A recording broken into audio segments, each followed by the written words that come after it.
Olá, tudo bem? Muito obrigado por se juntar a mais esse vídeo da nossa série sobre redução de estresse, bem-estar e promoção de saúde.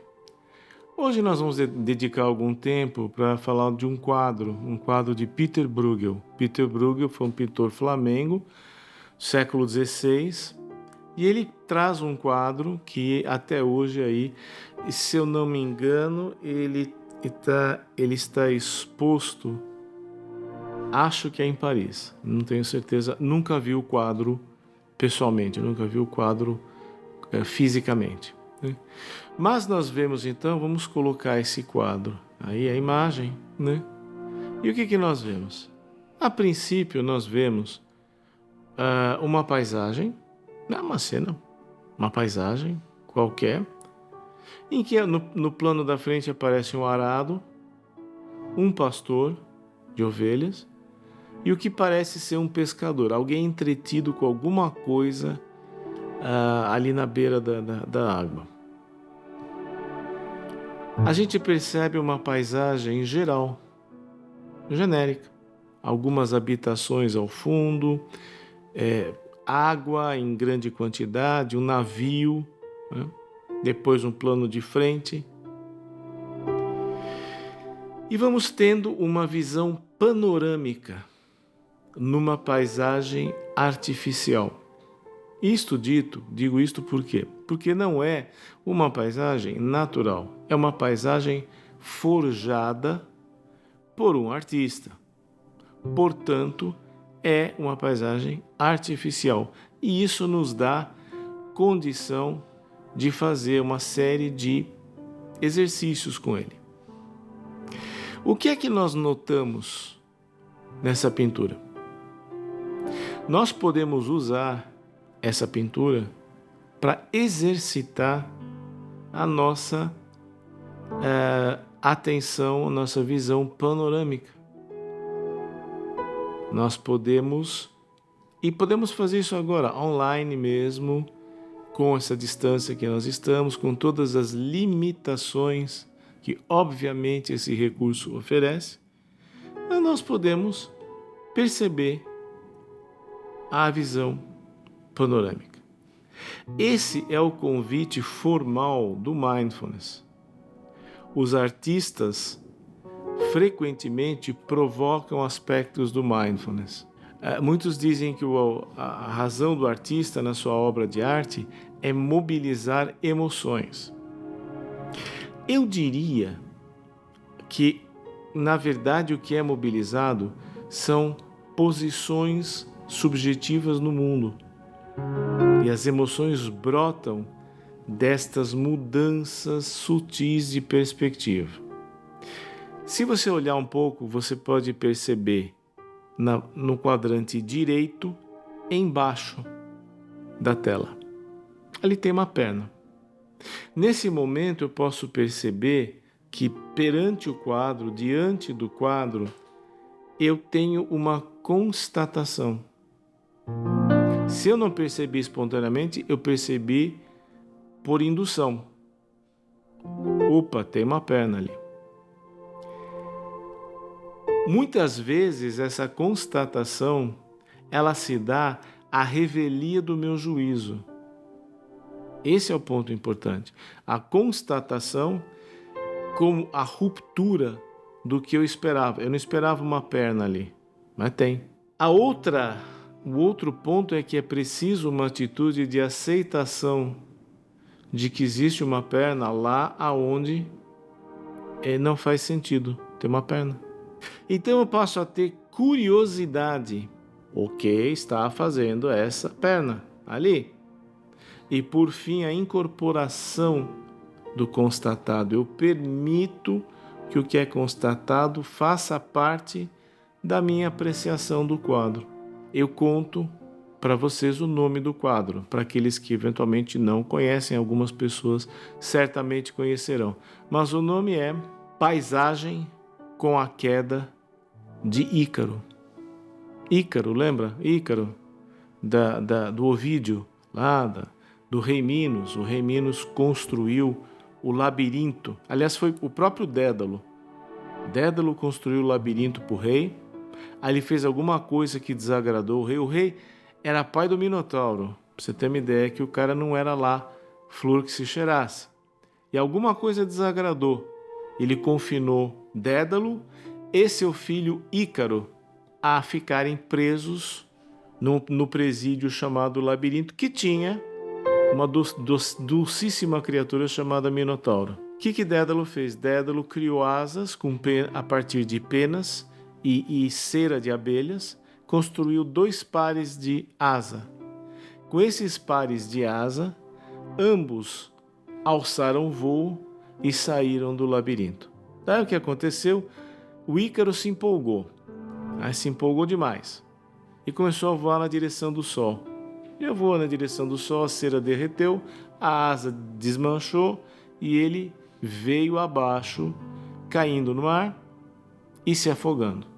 Colocado todo esse contexto, agora aquela perna passa a significar uma coisa ainda mais profunda. E aí nós temos o que a gente pode chamar de o arremate social. Nós temos aí a porção partilhável da nossa experiência. Ah, tá. Então é a perna, é a hora que o Ícaro bate na água ali, tá, antes dele se afogar. Então tá, perfeito, deu para entender e tudo, né? Nós temos aqui nessa experiência da paisagem, nós temos um paralelo formidável com as reminiscências e as emoções que experimentamos quando praticamos a atenção plena, quando praticamos o mindfulness, né?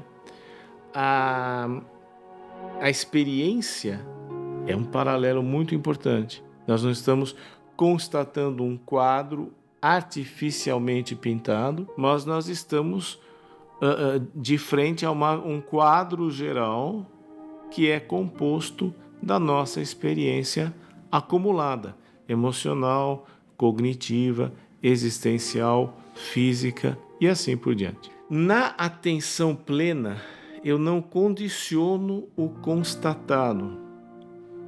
E aí é que o mindfulness entra. Agora, tá, o Ícaro, a perna dele caindo no mar, tá.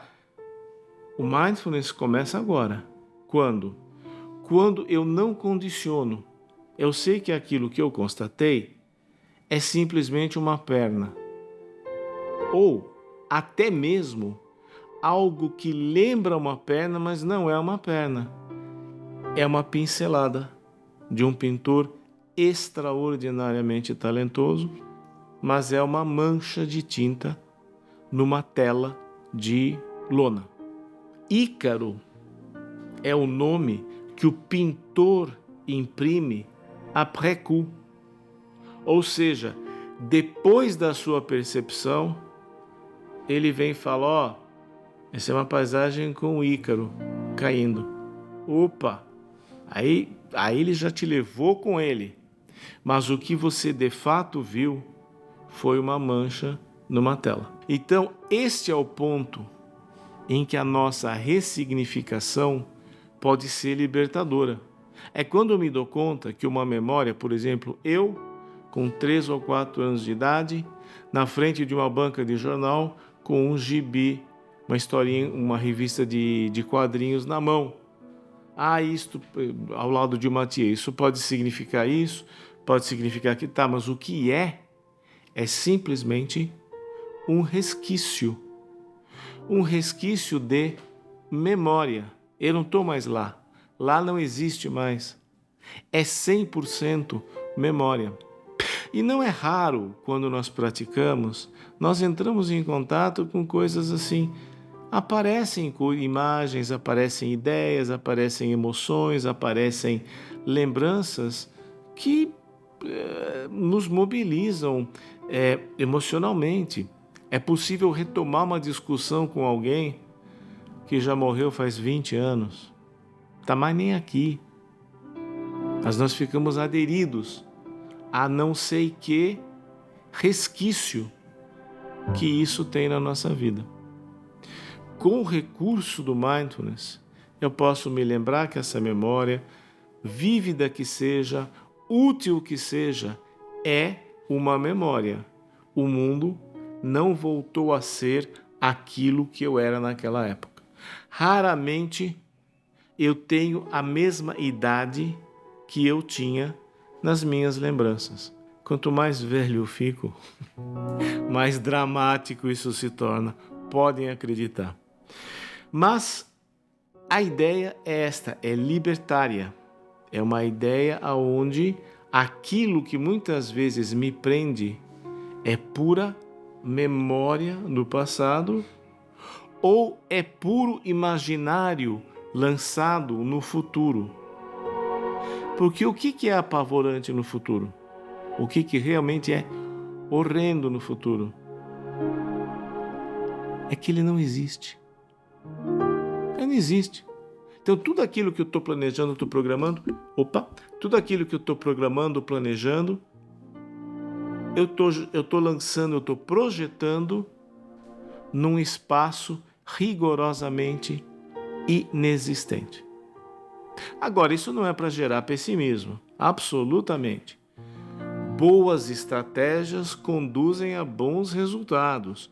Muita coisa eu faço contando com algo futuro. A própria palavra cultivo, que pertence ao mindfulness, cultivar, ela traz essa ideia. Eu estou plantando a estaca de uma jabuticabeira aqui, porque eu quero que essa estaca cresça. Eu não quero que ela seja eternamente uma estaquinha de 1,5 metro de altura.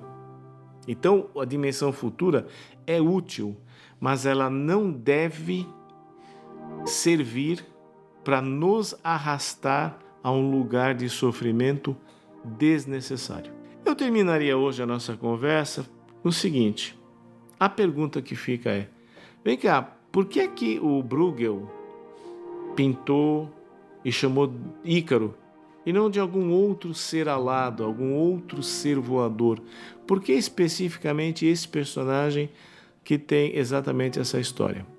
Isso é assunto para o próximo encontro, em que a gente vai procurar explorar um pouco mais alguns outros aspectos desse trabalho maravilhoso do Peter Bruegel. Se você gostou do nosso vídeo, se você assistiu até aqui, não esqueça de dar um like, não esqueça de compartilhar e de eventualmente se inscrever no nosso canal para mais conteúdo. É isso aí, obrigado, até a próxima.